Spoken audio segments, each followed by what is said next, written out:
Oh, dear God. Oh, dear Lord. When is this going to end for the city of Buffalo, for the Buffalo Sabres fans? When is this going to end? When are we going to have a trade deadline in the National Hockey League where the Buffalo Sabres don't say the same sentence that they've been saying the last however many years they've been doing this? Well, we got a player. That player is out of contract, and we got to get something for him because he's not coming back. We don't have any interest in bringing him back, so we got to send him packing. Okay, fair point. I get that. I understand that. It's the same way in baseball. It's the same way in football. It's the same way. It's just the business. I get it. Sports is business. I get that.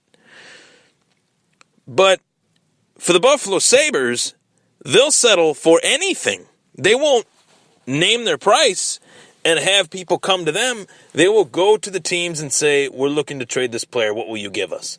Rather than saying, we have Evander Kane, a young hockey player, a tough hockey player, guy with a little bit of a checkered past, obviously. He's had some issues off the ice and somewhat on the ice as a team player. But he's heading into the prime. Use these words. Sell this man. He is heading into the prime of his National Hockey League career. And the Buffalo Sabres say, well, we know we have to trade him because he's probably not going to be back. We need to get the biggest return for him that we can possibly get. So let's get a conditional pick. That's what this is. I am so sick and tired of the Buffalo Sabres not only trading some of their best players away, but trading some of their best players away for picks that are whatsy, ifsy, andsy, ifsy picks. And what I mean by that is, it's reported Evander Kane gets traded to the San Jose Sharks. We receive a first that could potentially be a second. It could potentially turn into a second due to the fact that Evander Kane might not re-sign with the San Jose Sharks. San Jose Sharks. Gee whiz, I really feel confident that being that was the case, that the San Jose Sharks are going to be willing to keep this guy. This is a half-season, February, March, April flyer that the San Jose Sharks are taking on Evander Kane.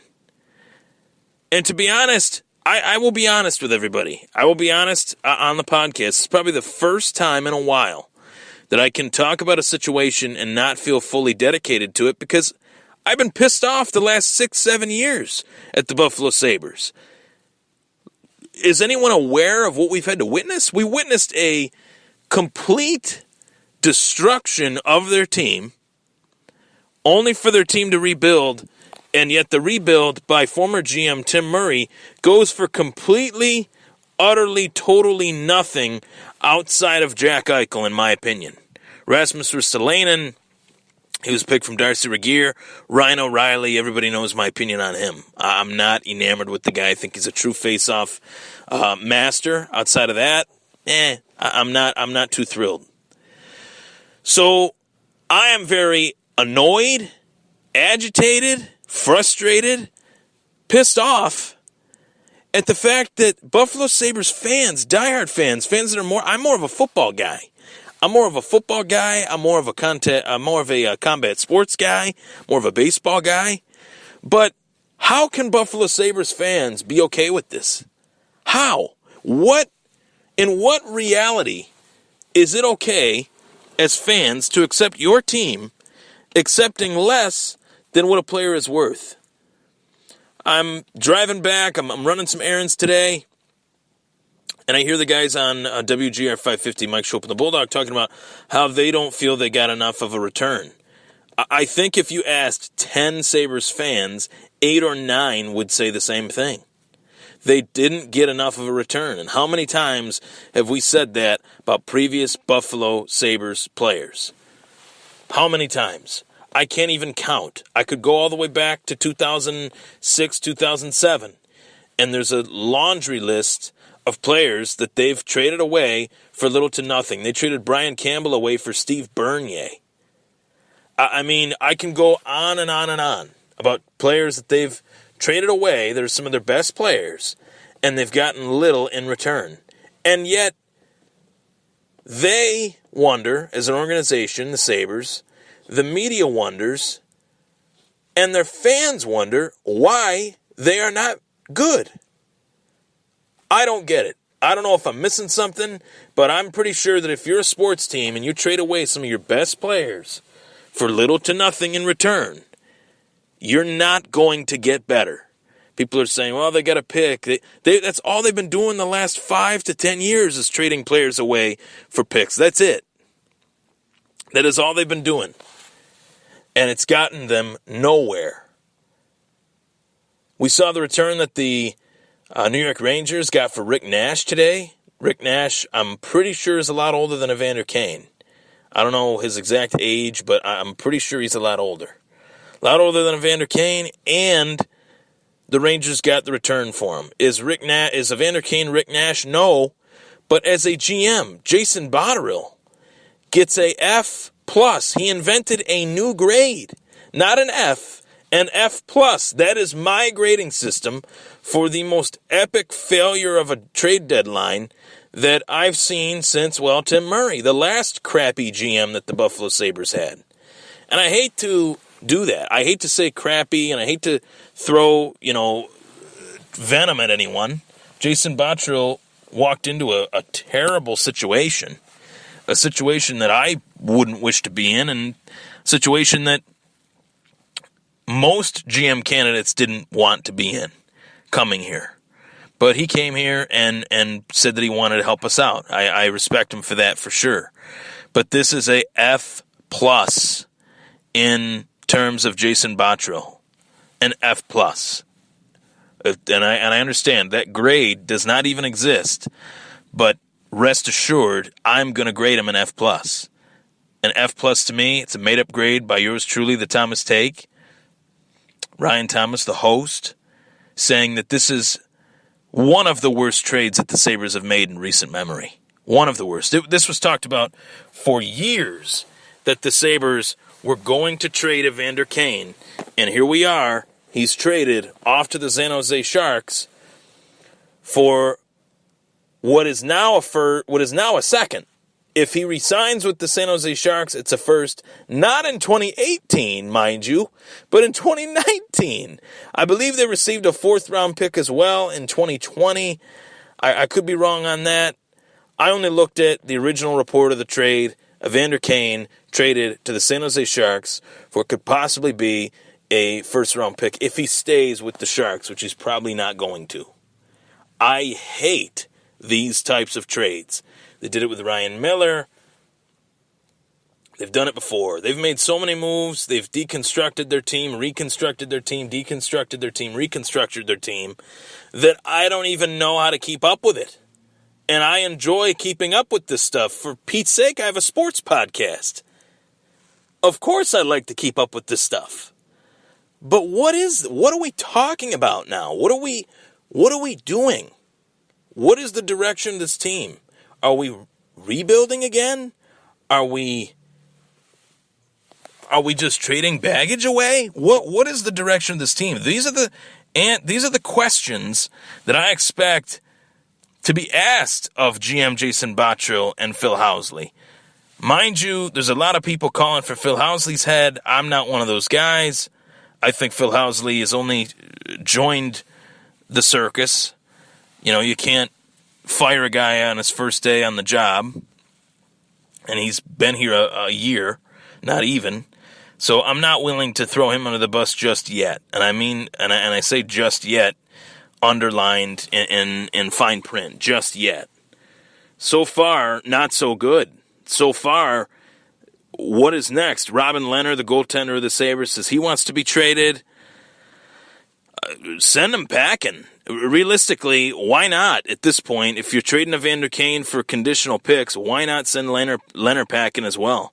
If they trade Evander Kane for a conditional, which they did, if they're able to trade Evander Kane for a conditional pick or whatever you want to call it, and they don't trade away Robin Lehner, we have some serious problems. Serious problems to the point where I don't even know who to point the finger at. I could point both pointer fingers at two different people, and it wouldn't be enough at that point. If you're going to trade one guy, why not trade the other? And Robin Lehner, all fairness to him, their defense is terrible. Robin Lehner, he has some setbacks with the defense there, but Robin Lehner's not their future goalie.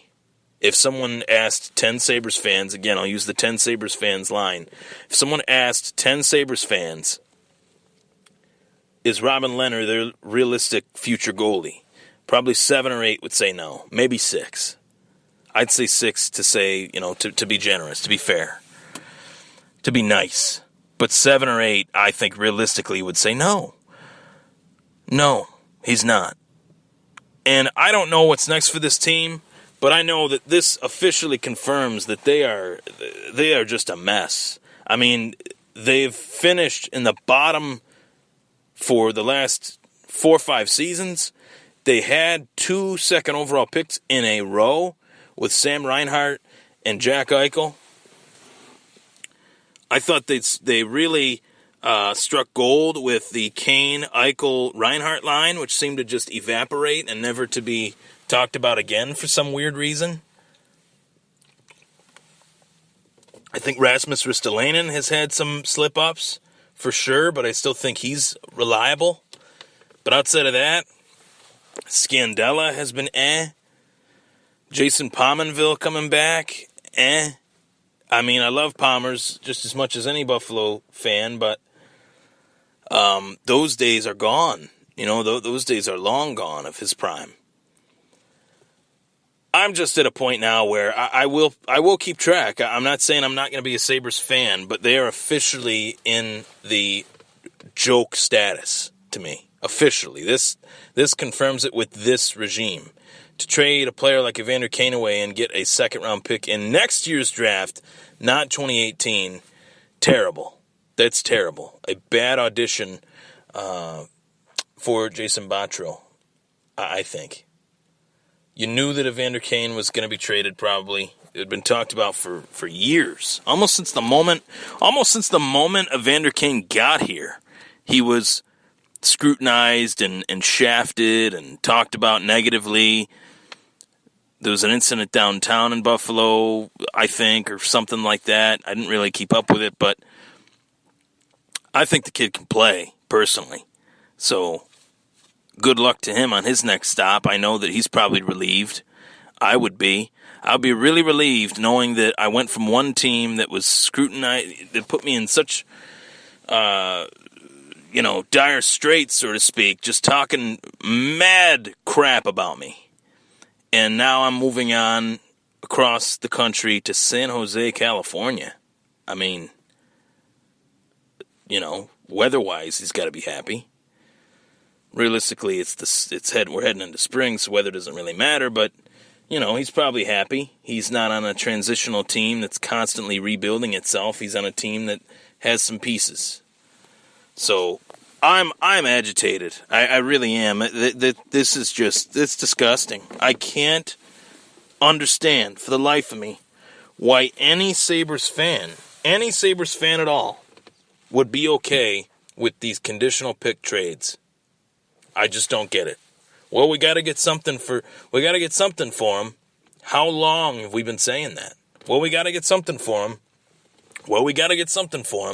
How many years are we going to be saying this? 10? We're already at 10. 20? 25? This team hasn't made the playoffs since 2010. 2011, maybe? Maybe it was 2012. I'm pretty sure it was the 2010-2011 season. Terrible. Just awful. We have the Buffalo Bills on the other side who just made the playoffs. I'm Ryan Thomas. That was a Thomas Take. Take care, everybody.